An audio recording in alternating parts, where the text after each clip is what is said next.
छतु फुटिया भली वर्तमान web channel सब हो गलानी। ईश्वर टीवी बहुत पुरातन।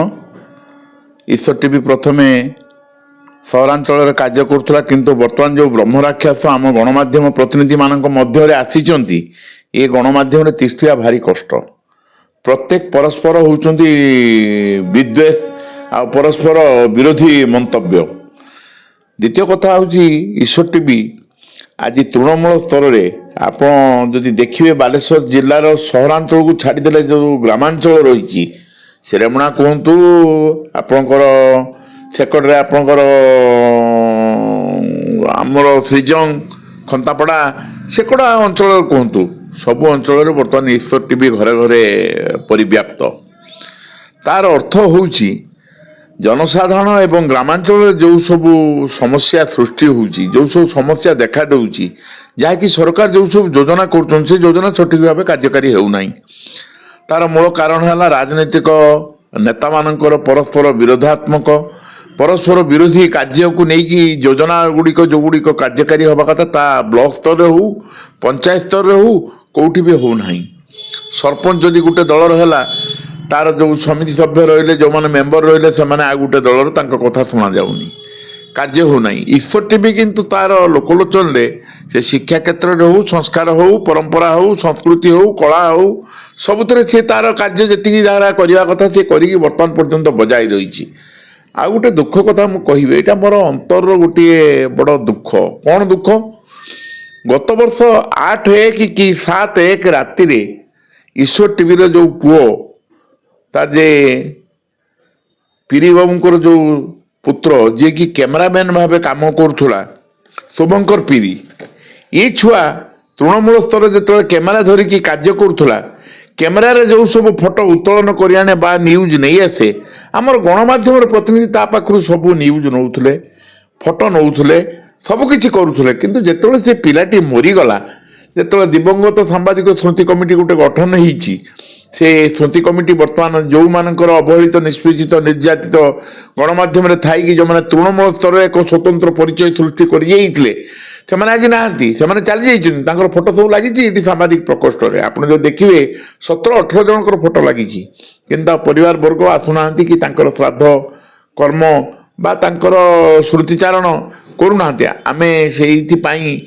दिवंगत सांबादिक स्मृति कमिटी गठन करा सब करा पीरी बाबूर जो आसला से छुआटीर जो कैमरामैन मरी जाता तार ये होगला बोधे 8/1 पालन हेब ता पूर्व ता बापू को कहगला जे तुम्हें तुम छुआर जेहेतु से गोटे कम करूला सी बड़ सांबादिक हो सान सांबादिक हो जेकोसी सांबादिक हो कैमेरा धरिकी बुलवा आम गहन आम देखीचे जिला प्रशासन से बसुला तार फोटोटा तुम्हें मत दियो देले सांबादिक प्रकोष्ठ लगेदेवा कारण किए केते दिन बंचबो ये लाइन को आसछन्ती आज मु तो अच्छी काली मु नथिमी मो परे मोर वंशधर बा मोर दायद बा आम परिवार जो माने गणमाध्यम अच्छा से मो फोटो लगे पारती विरोध करी विरोधटा सब बेले भल नुहे आज्ञा तेणु मुझे बापा को कही तो पुअर फोटोटा आनिक मत दबू सी फोटोटा जो लगेवा गले से आसला विराट अभियोग अभियोग जे आसला एकदम गुरुतर अभियोग फोटो किए सला लगौची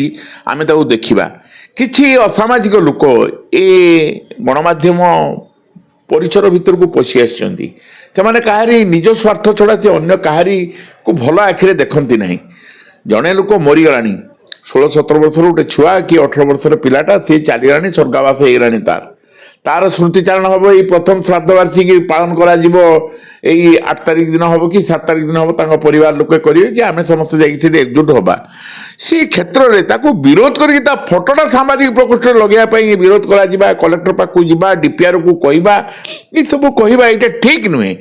तेणु बहुत दुखदायक घटना तथापि जहाँ आपण सहयोग गणमाध्यम प्रतिनिधि मान सहयोग से फोटो सेठी लगी आसंता 8 तारिख तार पालन करा से पीरीर प्रथम श्राद्ध वार्षिकी श्रद्धांजलि सभा स्मृतिचारण सभा हम सांबादिक प्रकोष्ठ में सांबादिक माने करेंगे से ये विरोध कर ना निजर जाति को बंचेवा को गले परस्पर स्नेह एवं समन्वय रक्षा कर जी जो था जो क्षेत्र में कार्य करूँ समस्ते आम कहीपर जे महात्मा गांधी किंतु महात्मा गांधी जो आदर्श थिला ତାକୁ ଅନୁପ୍ରାଣିତ କରିକି କାର୍ଯ୍ୟ କଲେ ଯେମିତି ଆମର ଈଶ୍ୱର ଟିଭି ଆଜି ଲୋକଲୋଚନରେ ଆଦୃତ ହେଇଛି। ଆପଣ କହିଦେବେ, ମୁଁ କହିଦେବି ସେ ଈଶ୍ୱର ଟିଭି ସେଟା ଭଲ ନୁହେଁ, ଅମକି ନୁହେଁ।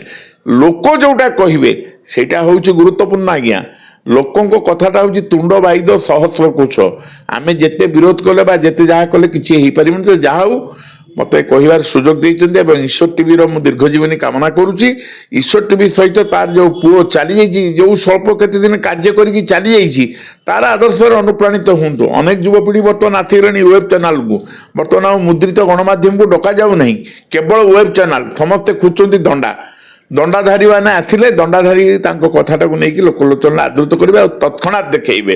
କିନ୍ତୁ ସେମାନେ ଜାଣୁନାହାନ୍ତି ଯେ ମୁଦ୍ରିତ ଗଣମାଧ୍ୟମର କ'ଣ ରହିଛି ସେଟା ସେମାନେ ଜାଣୁନାହାନ୍ତି। ଯାହା ବି ହଉ ଗଣମାଧ୍ୟମ ବର୍ତ୍ତମାନ ବହୁତ ସଚେତନ ହେଇଯାଇଛି ଏବଂ ବହୁତ ଅଗ୍ରଗତି ଘଟିଛି। ଗଣମାଧ୍ୟମ ପ୍ରତି ମୁହୂର୍ତ୍ତରେ କ'ଣ ଘଟୁଛି ତାର ଘଟଣା ଲୋକଲୋଚନରେ ଆଦୃତ ହେଉଛି। ଈଶ୍ୱର ଟିଭି ଏକ ଗୁରୁତ୍ୱପୂର୍ଣ୍ଣ ବହନ କରେ। ଏଇଠି ଏତିକି କହି ମୁଁ ମୋର ବକ୍ତବ୍ୟ ବନ୍ଦ କରୁଛି।